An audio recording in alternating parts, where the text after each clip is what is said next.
आज का trade setup क्या होना चाहिए, ग्लोबल क्यूज क्या है जो आपको ध्यान में रखते हैं, और साथ ही बड़े ट्रिगर्स और स्टॉक्स इन एक्शन कौन से होंगे।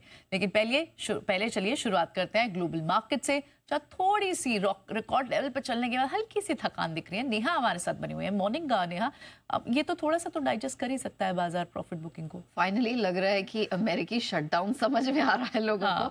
बट हैविंग सेड सो, बावजूद उसके इंट्राडे में तो एसएनपी और नैस्डैक ने नए हाइज बना ही लिए। भले ही उसके बाद वो टिके नहीं और नीचे बंद हो गए। But good morning to you Priyanka. इससे पहले कुछ डेवलपमेंट जिसका जिक्र आप हेडलाइंस में भी कर रही थी, ये जो इजराइल हमास के बीच में शांति डील पर बातचीत बनी है, सीजफायर पर अब दोनों पक्ष हैं उनकी तरफ से सहमति बनी है। इस पर भारतीय प्रधानमंत्री नरेंद्र मोदी ने फोन करके अमेरिकी राष्ट्रपति ट्रंप को बधाई दी, कहा कि एक अच्छा कदम है। साथ ही दोनों देशों के बीच ट्रेड डील पर भी बात हुई और कहा कि आने वाले हफ्तों में फिर से एक बार मिल के काम करने का प्रयास किया जाएगा। तो ये कुछ पॉजिटिव डेवलपमेंट्स हैं। और ऑफ कोर्स जियोपॉलिटिकल फ्रंट पर 2 साल से जो चल रहा युद्ध था, अब उसमें फाइनली कुछ शांति के पुख्ता संकेत दिख रहे हैं। ये बहुत अच्छी बात है। नेवरदलेस अमेरिकी बाजार वैसे तो लाल निशान में बंद हुए, लेकिन इंट्राडे में रिकॉर्ड ऊंचाई से फिसल कर हमने एसएनपी और नैस्डैक को सेटल होते हुए देखा।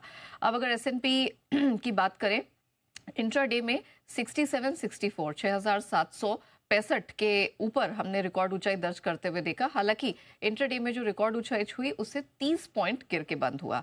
डाउ जोन्स की अगर बात करें, यहां पर गिरावट लगातार बनी हुई है। दिन की ऊंचाई से 330 अंक गिरकर ये लाल निशान में बंद हुआ है। नैस्डैक इंट्राडे में 23,063 का रिकॉर्ड ऊंचाई छूने में कामयाब रहा, लेकिन ये स्ट्रेंथ टिकी नहीं। लाइफ आप कह सकते हैं दिन के ऊपरी स्तर पे तो बंद हुआ, लेकिन लाइफ हाई से करीब 40 पॉइंट गवा कर 18-19 पॉइंट नीचे ये भी बंद हुआ है। अब शटडाउन की तो यहाँ पर आप कह सकते हैं कि जो सरकारी शटडाउन है अमेरिका में, ये 9वें दिन पहुंच चुका है। तो यहाँ पर तो फिलहाल कोई जल्द निजात मिलता हुआ दिखाई नहीं दे रहा है। लेकिन इस बीच हमने देखा कि सिटी ग्रुप और जेपी मॉर्गन, अब कुछ बड़े बैंकों के नतीजे, तिमाही नतीजे आने वाले हैं। अब बाजार उस पर फोकस करने का यहाँ प्रयास करेगा।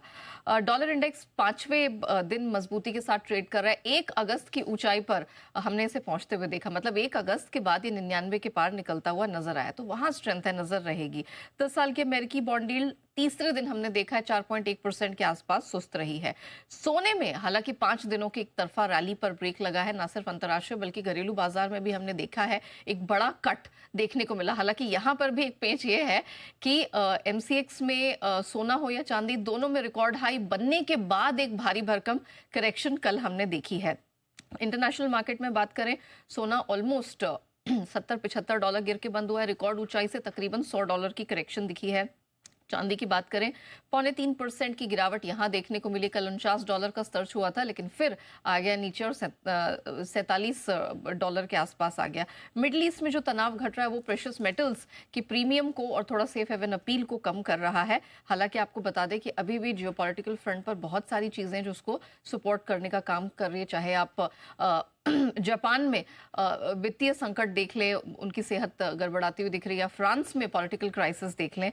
इसके बीच कच्चा तेल, ये रिलीफ की बात है, 1.5% गिरकर $65 के करीब आया है। लेकिन मेटल्स यहां रखिएगा नजर, क्योंकि कॉपर अब रिकॉर्ड ऊंचाई की तरफ बढ़ता चला जा रहा है। ऑलमोस्ट $11,000 प्रति टन का कल स्तर छू लिया।